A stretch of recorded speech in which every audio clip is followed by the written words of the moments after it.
Bootable backup confusion, again, AppleCare evolves, and Godzilla recognition. This is MacVoices. This edition of MacVoices is supported by the new MacVoices Discord, available to all of our MacVoices patrons. Sign up and join in the conversation in your new favorite online group at patreon.com/MacVoices. I don't know what to make of this one. I really am.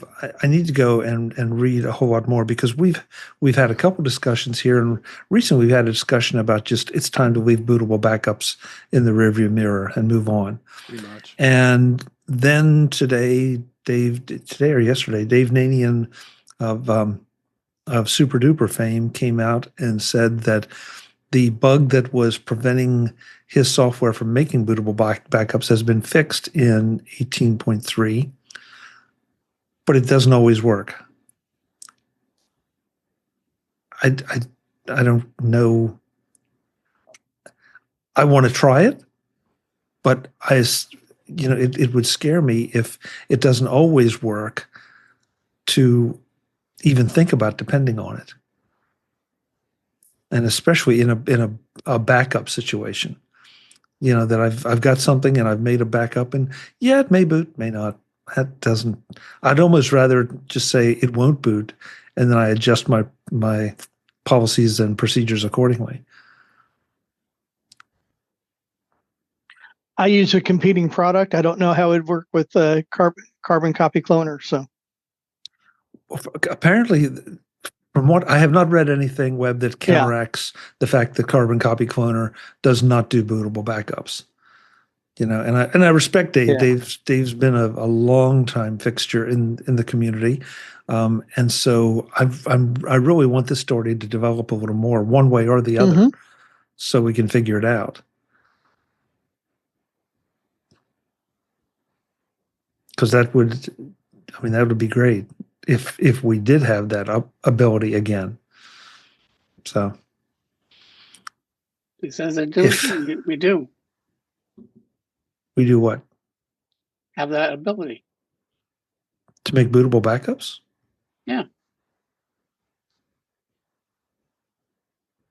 Tell us more. That's what we were talking about here. Yeah, well, we are. 15.3, that works again. Most of the time. I don't know. I just read the release and it says it works. The release for 15.3 or what did I say? I said 18 something. Sorry. Yeah. Dave Nanian sent out a thing and says, yeah, it works now. Okay. I did not perceive that, so I don't know.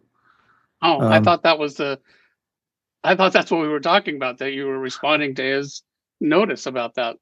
Well, I am, but this article, the way it's written, would have you believe that it's not completely reliable. And allegedly, the last paragraph says that because Apple Silicon uses a signed system volume, if that's damaged, a Mac will reportedly not start up at all. Quite possible, even if the user does have an external boot drive. Yeah, but that's because of the new hardware.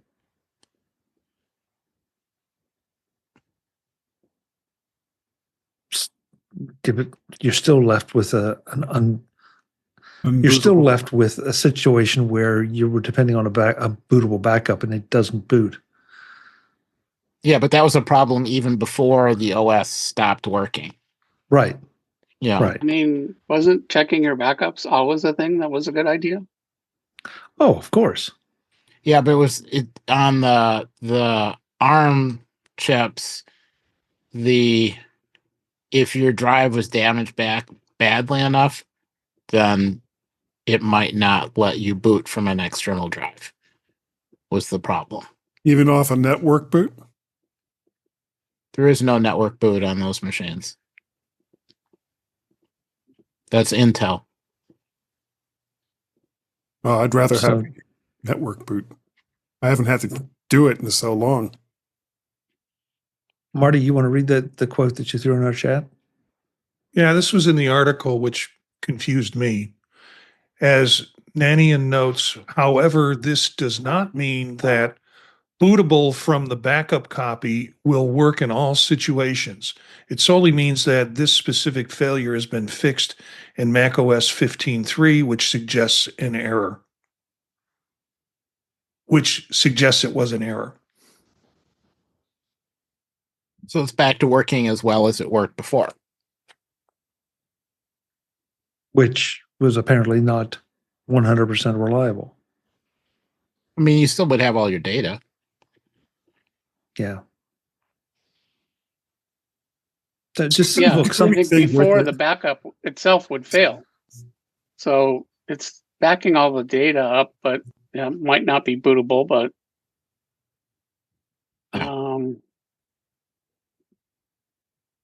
look, it's just like I said at the top of the show. Some of these are almost PSAs. Yeah. They're things to be aware of. So just let the buyer beware when it comes to this. And I don't mean for super duper software. I mean let the user beware to make sure. And to Jim's point, test and then test again, especially if you're going to depend on this stuff. But I don't know. I'm looking at the original post rather than the Apple Insider article. It's sort of assuming that you know what the situation is. But I think, to Eric's point, the problem is not with the backup. It could be with your computer.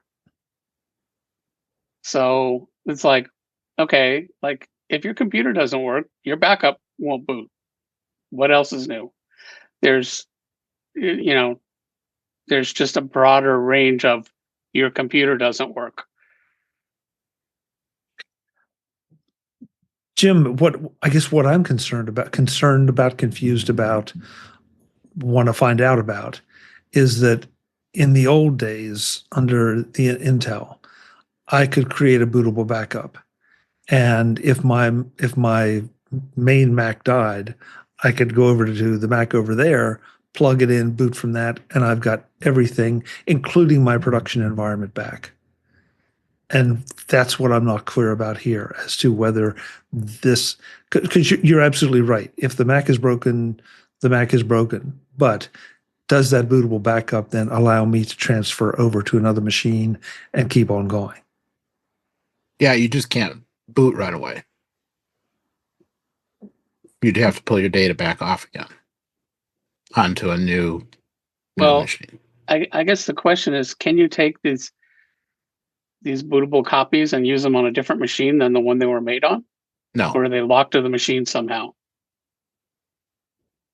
Yeah, because isn't it that signed boot drive problem? So it's signed to something like the trusted enclave, or I guess. So the clone is still attached to the original signed volume, and if the signed volume is corrupted, you can't boot.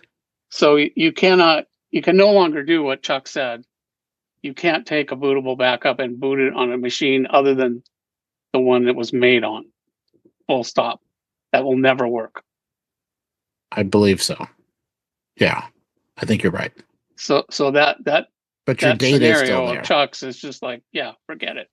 It's impossible. Yeah, well, and so instead of it being a bootable backup, it's just a backup. Yeah, right. Okay, which is fine. I think the thing is that the bug before, the backup didn't even complete, so you didn't even have a backup. Yeah, and it certainly wasn't bootable. Got it? Okay, right. Yeah. So now you do have a bootable backup if the machine itself is still working enough. You could use it to reboot on that machine, which there might be cases where you might want to do that. And if you have to transfer to a new machine, you're not going to be able to instantly do that and boot on another machine because Apple just doesn't allow that. But you still have your data. So yeah, and look, maybe I'm hung up on the idea that bootable backup always meant one thing. Maybe we just need another term so that I understand it a little better and everybody else understands it a little better. Because right now it feels confusing.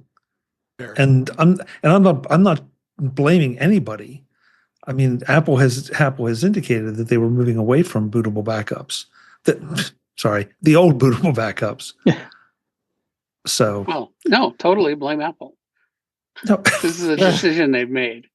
Yeah. And, maybe it's good, maybe it's bad, but it's definitely a decision that was made by Apple. I mean, it's not like it's technically impossible to do bootable backups anymore. I mean, you could still do that on Linux. But Apple has decided that that's just too dangerous. Yeah. Well, one more thing in the name of security and privacy. Web, did I see your hand up? Yeah, and I just a question. I think we answered it here. I mentioned I use Carbon Copy Cloner, and I have it set up that every night it just backs up my user folder. So it doesn't do my applications, and it doesn't do, of course, the system folder at all. But at least I have everything that I've done is backed up on that, and I have some other procedures too, in corporate and otherwise, but including a network backup and all that. But that's what I do, and I hope I'm still in the good graces of whoever. That if I did have some sort of a fatal crash and I had to go to another machine, that at least I still have the users folder and all the data that's associated with that that I could carry over. Is that right? Yeah, but Yeah. I think the point, like a bootable backup, it's especially in the past, like you might have customized not only your applications, but various extensions that you had installed and all that kind of stuff, where it might take some effort to recreate not just your data, but your environment, right? Oh, I get it. That's the reason why you might want to have a bootable backup, because it's like, okay, I can get back to exactly the state that I was in. Now, a lot of that stuff we don't even do anymore. The system's not that patchable, and you could back up applications if you needed to, or if you didn't. It's not that big of a deal to just install a bunch of applications, and we don't install all these kind of system patches and stuff that we did 10 or 15 years ago. So it's probably maybe not such a big deal that we can't do a bootable backup. Well, right now, I mean, I can do a migration assistant. I can back up Yep. my drive and then plug it into another Mac, let that boot, let that go through the usual process, and Right. then migrate it over. And so the biggest headache there is that you have to, because you're starting it up on a new machine, you have to give access, jump through all the permissions hoops to give access to all those applications that are loading. But it's that to me is not a bootable backup. It's a backup, and it's perfectly fine, and that's great. And I for one, I don't have a problem with Apple's decision, given the focus on privacy and security and how many things are going sideways in the world today. But it's just, unfortunately, it continues to generate confusion. I think if you are in a situation where you need to be able to say, oh my gosh, my computer just failed and I need to just, flip over and 5 minutes later I'm working again, then you just have to buy two computers. Yeah. And that works well.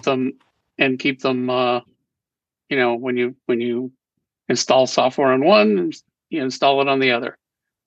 And that's what you'd have to do. Yeah. Or you can stagger it by a week. So you just do a restore once a week so that one machine is about a week behind the other. So if something goes wrong and you end up with software you shouldn't have had or something like that, the other machine still runs. You should still have a backup these days too. There's so much cloud stuff. Yeah.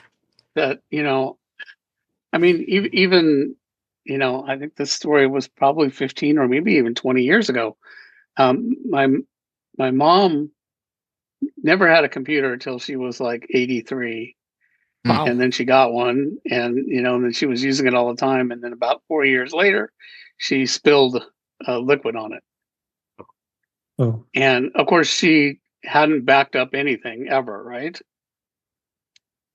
So got her a new computer. She didn't lose a thing because she had never done anything other than cloud stuff. She had her mail and Gmail, and all her bookmarks were synced to iCloud, and away she went. so Cletus go ahead, Webb. I was just going to say, David Ginsburg, question for you from the corporate side. What's the corporate position on iCloud? Not allowed. Yeah. I mean, So OneDrive just a couple of quick things. Jim, I totally agree with you. I wish I did have the old traditional bootable backup.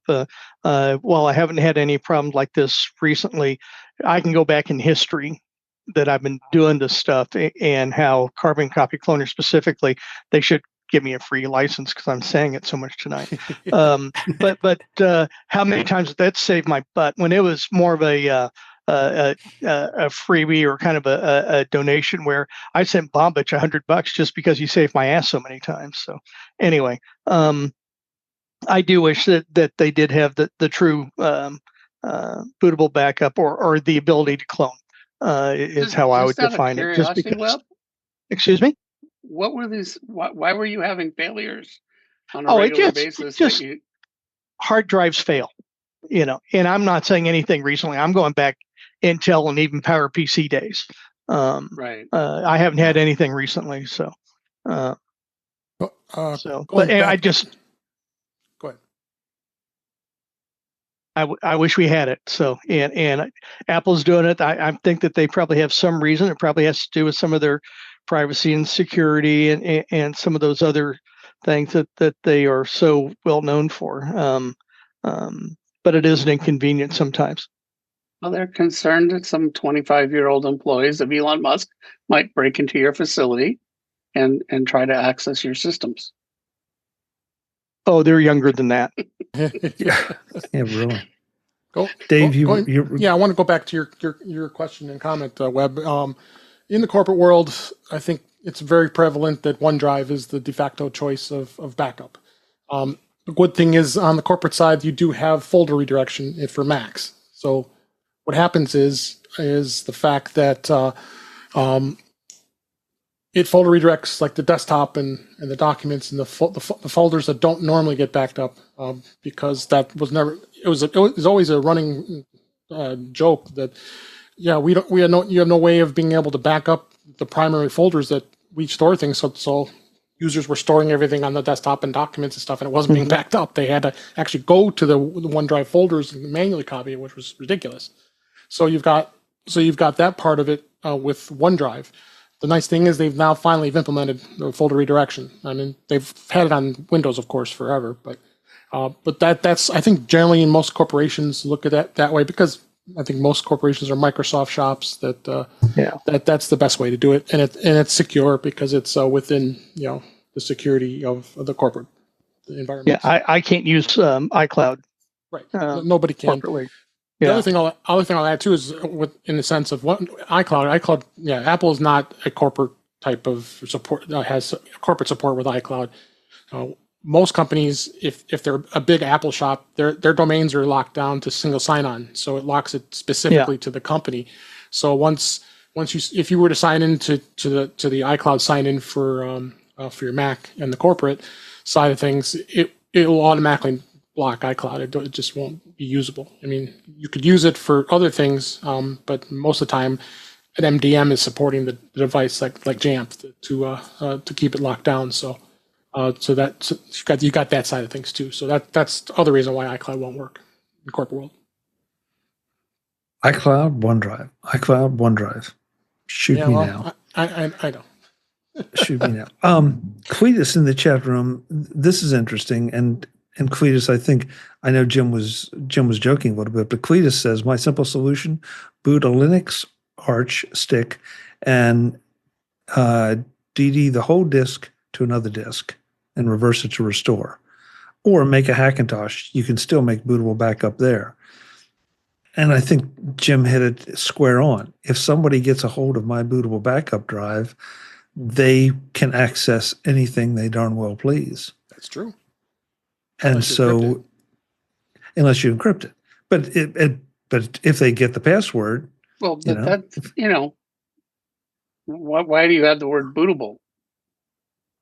If they get a hold of your backup, they can do whatever they want.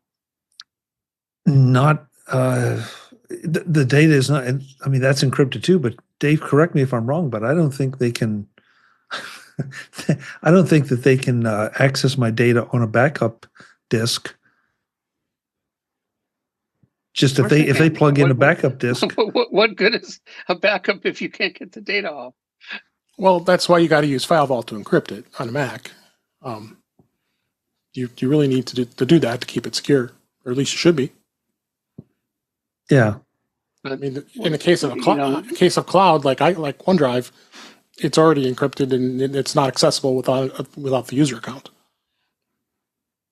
So if you do a bootable backup, if you boot off the backup, it's still going to come up and ask you for your password.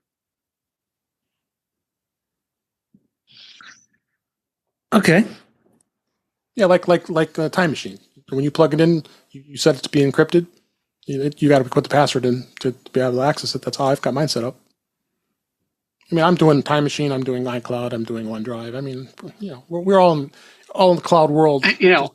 I think what Apple is, the reason why they did it is because you could, if you did a bootable backup, you could, what if you attached it to a computer that you had hacked the firmware, and could then essentially start using it even without before, normally it would come up and ask you for the password, but if you don't control the physicality of the computer, you could just attach it to another computer and then, have root control of that computer and you could get at it. So they've closed off that avenue, but I mean, for most people, that's ridiculous. That's more like, something that some government agency, and not just any government agency, but the CI or something, it's kind of like,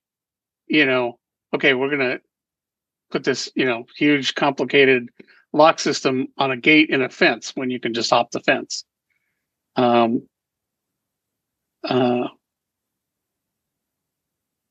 What Apple has done is massive overkill for all of us here and 99% of people in the world. But there are people out there that there's a life and death matter. Yeah. This is a Mark Gurman special, but it appears that he was right, at least so far. But it looks like AppleCare will only be offered as a subscription in store. Right. But that at least at the moment, you can still buy it as a one-time purchase for upfront $199 upfront for 2 years. Really? But that will they no were just longer getting rid of all the upfront. Based on this, at least at the moment, this is the way it is. That if I want to buy it upfront, I can only go online. This story says I saw other stories that just said no more one time, but so. Yeah, this is official, by the way. This isn't just Mark Gurman giving his. I definitely saw other stories about this. Yeah, but the stories I saw said it was just they were getting rid of one time, full stop, without anything about that being a retail thing. Well, how else are they going to make money? My M1 MacBook Pro, I got notification it's up. My warranty is expired because I've had it for over 3 years. 2025 is the expiration. They're saying, hey, you can renew it for another year for $149 to add another year to it if I wanted to cover it for another year. And I might do that for a while. Yeah. Well, but it's interesting to see that they give you up to, I think it's like 60 days to buy it before you can no longer get it at that point. And you know what? This is one of those things where I guess it depends on how you look at it, but I kind of like the idea that I'd be paying month to month so that if I decide to get rid of the machine or trade it in or do whatever, that I'm not sending the AppleCare with it and letting Dave benefit from it because he bought my machine, that he's got to go and suck it up and pay for his own AppleCare. Right. And I no longer have to pay for it. So I've gotten a better value potentially for it. So, Brian? Yeah, I was just going to comment when you look at a subscription, you're paying a relatively small amount month to month. It might be something you forget. You're not necessarily paying attention to either. So whether or not you intend to continue with that AppleCare Plus subscription, you may not notice it. So it's easier to notice $200 instead of $10. Well, we're back to the subscription discussion, and do you forget about it? What it's going to be something you have to pay attention to. If I sell my machine to Dave, I doubt that there's going to be a mechanism that automatically terminates that AppleCare subscription. So, and I don't know that for sure, but I'm speculating that. So it's possible that I could continue paying AppleCare for a device I no longer have. So I'm going to have to pay attention to it. Marty? Yeah, I realize on a monthly subscription overall, I'm paying a little bit more than I would pay if I did it over 2 years. But just for the reasons that you were talking about in terms of I sell machines back and forth a lot because I want to get a later model or a newer model to play with it. And having it on month to month, it's easy for me as part of the closeout and return it to Apple kind of thing. I can shut that off, that monthly subscription, or, in some cases, if I'm replacing it with a new, can just transfer it over to that machine, versus having to deal with these big hunks of time and money and subscription that's tied to a particular machine. Marty, that's an interesting. You just brought up an interesting word, and that is transfer. Could I transfer an Apple? But I guess it doesn't really matter because if I buy a new machine, I'm first of all going to be under warranty. Right. But you can transfer it. I've done that before. Yeah. Okay. You have to contact somebody online and they take care of it for you. Yeah, through AppleCare. Yep.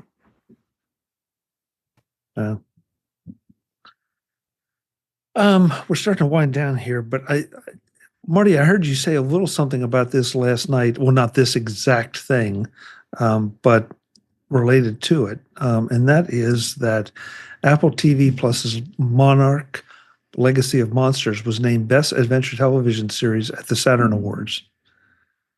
Yeah, y'all got me into this because you were talking Monarch.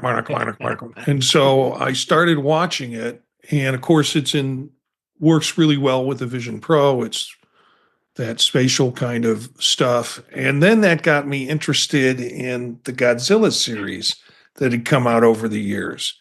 So now I've turned into this 13-year-old kid and I can't shake loose of it. And I can't wait for the next season of Monarch to come out, which they predict is going to happen. They've already started filming it, I think. Yeah, it's a great series. Yeah. So, Marty, if I remember, -1. If you haven't seen that, I highly recommend it. Oh yeah, yeah, it's definitely amazing. Best Godzilla movie that Toho ever made. So, Marty, is it the Apple Vision Pro that's doing this, or is it just Godzilla? It gives me more. The storyline I thought was really compelling. Yeah, there's actually not a lot of Godzilla in it. Yeah. The storyline was compelling, but having that kind of content to watch on the Vision Pro made it even better. for me. Okay. And you still don't own one, Chuck. I still don't own one, but I love Monarch. I too. I'm anxious for the next season because I just to Guy's point, and I've said this on the show before. I thought I had zero interest when this series came out. I don't even know why I watched the first episode, and it immediately hooked me. Yep. Because it was not at all like what I anticipated it being. So I give the those who Well, they created kept trying to build through the movies the whole, kind of Godzilla verse, and Monarch was in the middle of all of that, and then all of a sudden it's like, well, here comes this TV series that you expect is going to be, all monsters battle, and it's not. It just isn't, but the characters are so well written, and the performance by all the people involved in it is so good that it just draws you right in. And it ties so many things together from all those movies that were loosely associated. And I'm sure that's not by accident that somebody took a lot of time and care to try to make sense of all of it and have it come together in a logical fashion. And they've done so brilliantly. Visit MacVoices.com for show notes and to connect with Chuck on social media. Get involved in our Facebook group or like our Facebook page, and get more out of your Apple tech with MacVoices Magazine, free on Flipboard and on the web. And if you find value in it all, consider supporting us through either our Patreon campaign at patreon.com/MacVoices, or by making a one-time donation via the PayPal link on our front page and in the show notes of each episode. You will join these fine people who help bring you Mac Voices.